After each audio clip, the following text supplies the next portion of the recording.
I've seen a lot of pastors online, and a lot of them really advocate towards sinning or that you can sin.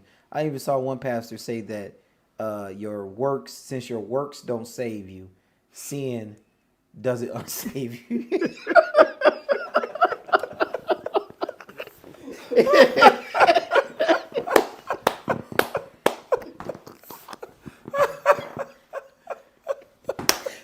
It's like, sin doesn't unsave you. You can do whatever you want. You can do what you want to do. You can do whatever you want to do.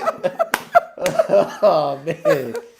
I believe in Jesus. I can do whatever I want to do. So what's I can slap my mama. what's the hardest thing about pastoring as a, and I hate to say true Christian, because we understand that that's an absolute superlative.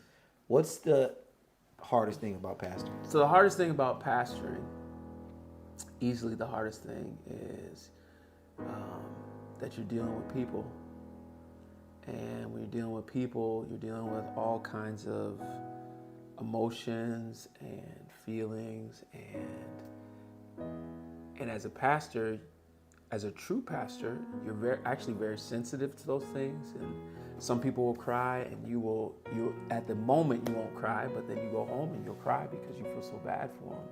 Or they're going through a hard time, and somebody has to be strong during that hard time. And really just taking on everybody's emotions and feelings and having to carry that and bear that. It's probably the hardest thing. Because you can't, like, if somebody tells you something, right, you tell me something that's deep and dark secret, I can't just go pour out to somebody else. I have to actually absorb all those things. So as you speak to me, like, I have to absorb those, and then maybe your wife will come speak to me, and then I have to absorb that.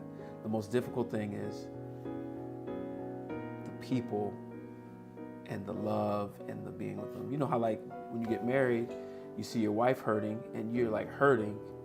Could you imagine if you had a whole congregation? Or you see your children hurt and you feel like, oh, baby, you okay? You'll be all right. But you have a whole congregation of that. It's difficult. It's challenging. It can be very, very stressful. That's the most difficult thing about pastoring. That's why you lose your hair. It's facts.